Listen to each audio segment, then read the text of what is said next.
Guys, we are back on the channel today. Yeah. UFC 309 was last week. Yeah, it was. Kyle's looking like he's about to spit a verse, but Jon Jones came back last week. It wasn't just a fight card. Jon Jones was on that fight card. The one, the only. And we witnessed just another Jon Jones masterclass. Yeah, against the 42-year-old. Was he washed up? Was he not? That is what we're going to talk about here today, folks. Doesn't matter if he was washed up. Let's start at the bottom of the card. He's the heavyweight goat. The first fight, what was it? No, it was Mauricio Ruffy, the fighting nerd. The fighting nerd versus James Lontop put up a fight against the fighting nerd. That's all I know. That's all I saw. We see Mauricio Ruffy coming out here. His nickname's One Shot. Has 10 knockouts. One shot. That's kind of hard. One shot. He can't even. I mean, granted, headshot. The only benefit of doubt I'm giving Mauricio Ruffy is that the other dude missed weight. That is all I'm giving him. And he had a nasty knockdown. Yep. So, cool first fight. Second fight, the underdog won. So it was like, let's go. Wait, do you have the belt here? No. My bad, bro. You don't have the belt here? You don't have my belt here? It is your belt. It is respectfully Matt's belt. We'll talk about who won the belt. Well, actually, no. Let's run that because. All right. So first fight, he had Ruffy. Yeah, so we played it by points. We predicted the main card last episode. So yes, I had Ruffy, so I stole a nice quick point. He had Ruffy, there. So it was 1-0 at this point. It was 1-0. Because I had James Lontop. I was like, guys, I'm champion of the world. And the next fight, he had Karen Silva. I had Vivian Araujo. So that fight was another decision. And Araujo really just got the best of Silva there. But I had Araujo. He had Silva. So I'm like, all right, it's even. Like, we kind of. This is like perfect for the first two fights that were even. Dude, I was pissed. I was like, no, it's 1-1. That was fun. That was basically the game for Kyle at that point. It was honestly fun. It was dude, because my predictions went crazy for the rest of the night. You guys will see. I got all the next four. So, guys, this is not Alpha. If I have to take it out outside, it's on outside. So, Bo Nickel versus Paul Craig is up. I had Bo Nickel by sub. So, I had decision. I was like, he's getting decision. So, we're playing 2-point fight. So, if you get a point for having the winner and get a point for having the method. So, it's 1-1 at this point. Bo Nickel wins by decision. Both of my picks. It is then 3-2 at that point. So now I'm like, there's two more fights. One out of the two fights has. Bo Nickel sucks, guys. We'll talk about that later. But then it's Michael Chandler versus Charles Oliveira. He has Chandler. I have Oliveira. I don't just have Chandler. I have wait, no, we didn't do that for that fight. For betting, I actually had Chandler by points. I was like plus 1,300. There we go in the bag. I had Chandler by points. Lost $1. Let's go. It is what it was. But what we were getting onto for the belt, I had Oliveira. He had Chandler. And what happened there, bro? It was actually an interesting fight. I don't think a lot of us didn't expect what happened. But dude, Chandler, that fight has going. Oliveira kind of just whipped his ass for 5 rounds, which honestly. Can we agree that was one of Chandler's worst performances? Even though he loses every Chandler's fight. performance is just been so like worse. man, see this. He loses, or no? I say it was his worst performance, but he somehow managed to not get finished or dropped. But he did look so much worse, like from a view. Like no one expected that. He looked at the odds to go anywhere past 2.5. And I honestly think Oliveira did a good job of just fighting, keeping him to the ground the whole time. Very interesting. I actually did not expect it to go like that. So you snuck up another point there. Yeah, but about that fight, I feel like the whole fight, Oliveira was dominating the whole fight. What was that? And Chandler just kept trying to like claw. Like Chandler was like a cat trying to claw at a door, trying to escape. But he's like, you can't reach the door handle. You're never getting out of this. In the same scenario, Oliveira is just beating you down for 5 rounds, and you can't do anything about it because I don't know, because you took 2 years off. What is it, Chandler? Now, is it crazy to say this take? Conor would have sparked Chandler. Conor would have sparked Chandler. Yo, I didn't even think of that. Conor would have sparked that man. It would, but if Chandler Oliveira fought, that's the thing. We don't know what Conor was, though. I don't think it mattered. Chandler looked so bad. I think Conor sparked. Would Conor have beat that argument. Chandler if they would have fought based on Chandler's performance? Based on Chandler's UFC 309 performance. Well, we don't know. We had a strong case before that. But yeah, fight. About the belt, I got a point. He didn't, so it was 4-2 at that point. Yeah, at this point, I guaranteed lost because what happened was we got to kind of make a new ruling system. Yeah, or we have to just predict the ending. I was down no matter what. We might have to eventually go down to rounds in this because I was hoed. It was 4-2, and we both had John Jones. And then even no matter what, even if he did get the last prediction right, which he actually did by John Jones knockout, I was hyped about that, yo. Bro, the odds makers went. Hey man, sometimes the odds makers aren't wrong because we didn't look at the odds. That's last week, no, one of my arguments was I was like, dude, they have John Jones more favorable to knock him out than, and I was like, that's crazy. And then the odds makers were right, man. They played it safe. They did what hey. Whoever made those lines, bro. Was right. Whoever made those lines I give mad respect. They were kind of wrong on the over-unders, though. So that got me another 2 points. Kyle didn't get another point after Bo Nickel. No, I got a point for picking John Jones. Oh, true. So it's 3-5, right? 3-5. I just broke the little seal right there. No, but here's what happened. So I had the belt. Yes, guys, we'll do a whole. Get this. I'll have the belt next episode. Yeah, he owes me a belt. So I had dude, that belt got ran through. Really? Did you have to screw it back in? Yeah, it can't leave the house ever again.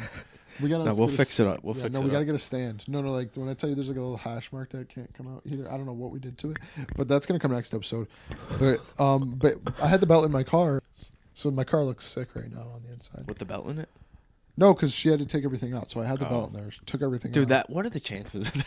So she took everything out because the person who detailed it needed pictures to see the condition and shit, and then my car got. So did they vacuum lines on it?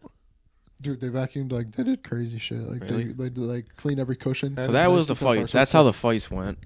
They were good fights too. I think we had our matchup makers up on the Instagram. If you don't follow Instagram, check it out. Every Monday we post matchup Monday. Do that. John Jones, we want Aspinall, right? Yeah, I don't think he will though. I think we want Aspinall for the integrity of the sport, but we want Pereira for entertainment. That's all it is. And I'm kind of leaning on the entertainment. We'll see Tom Aspinall get his shot in 2025. But that was that.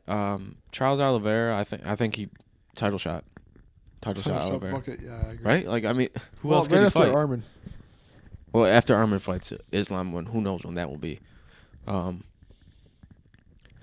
Nickel, we still think maybe RoboCop.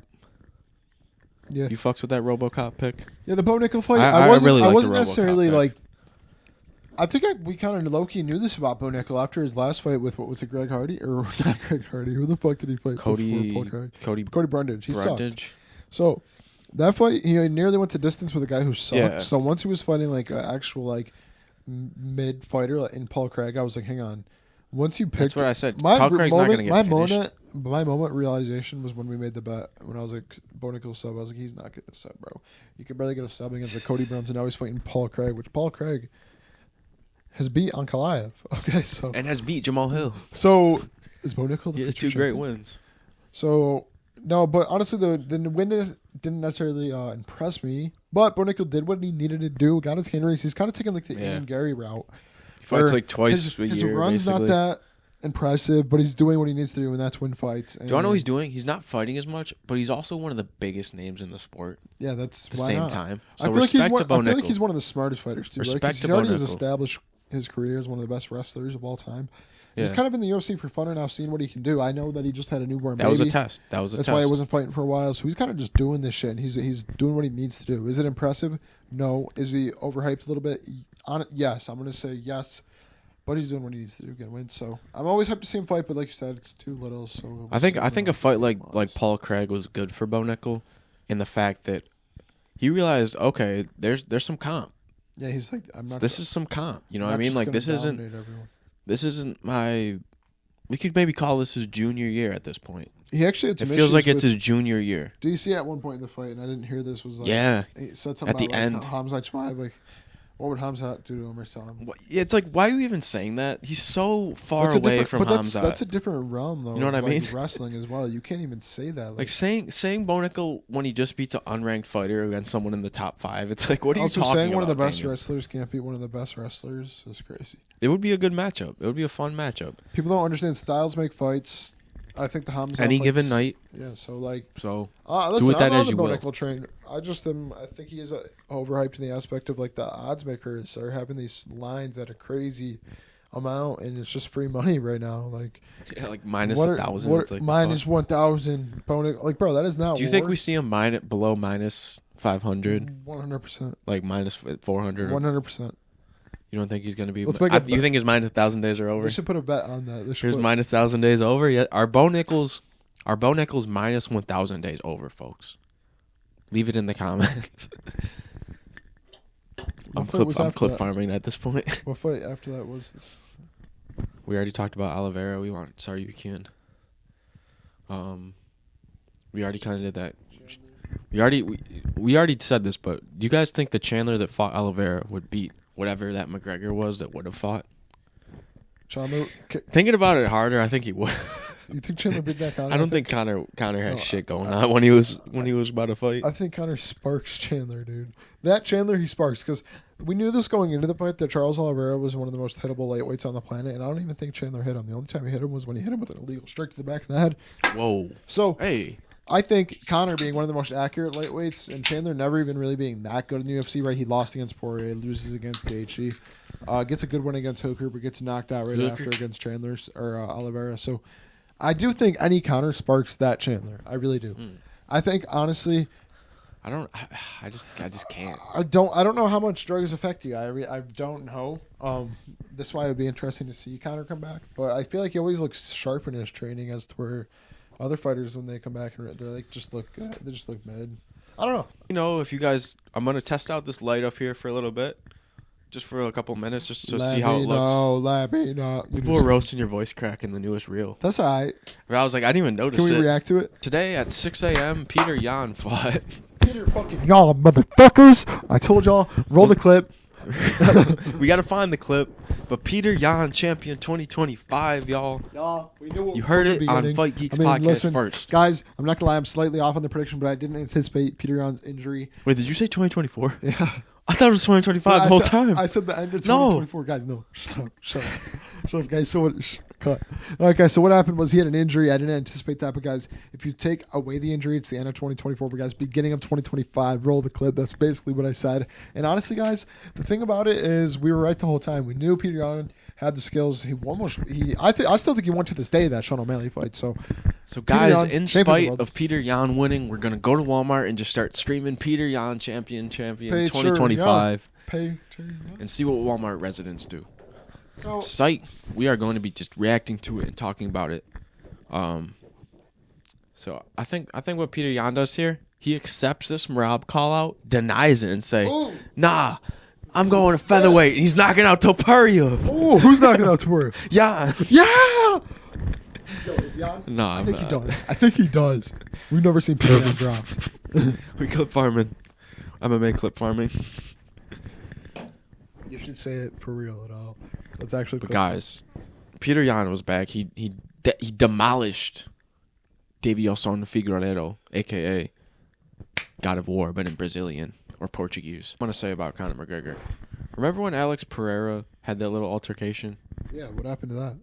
I don't know what happened to that, but when that happened, like, if anything with a celebrity type person happens, you have to realize you only see them on TV.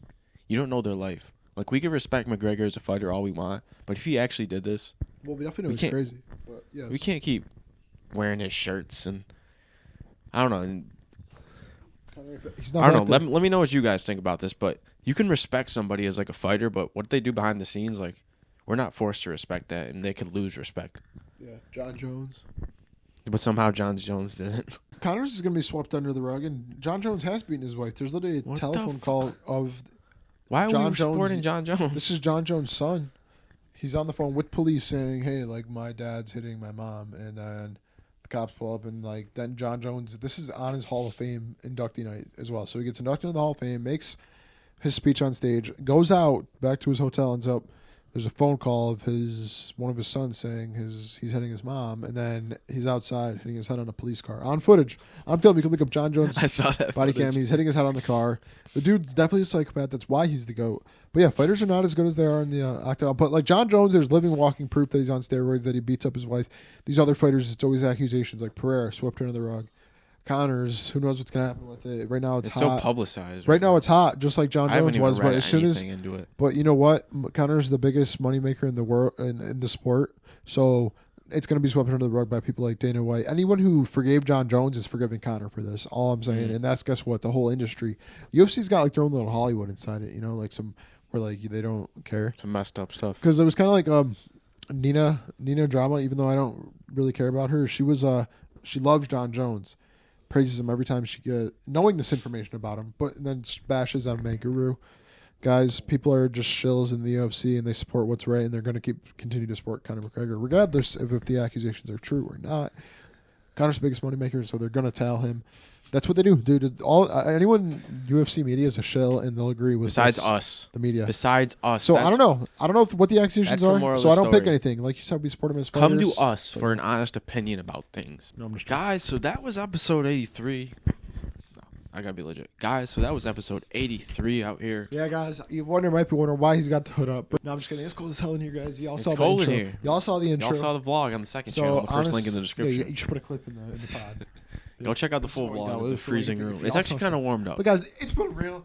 It's been real. I love y'all, man. We did a little recap. I'm actually sad to let this pod go, man. Are you a little bit? Yeah. This is a good one, man. I love y'all. We'll see y'all in episode 84. Peace.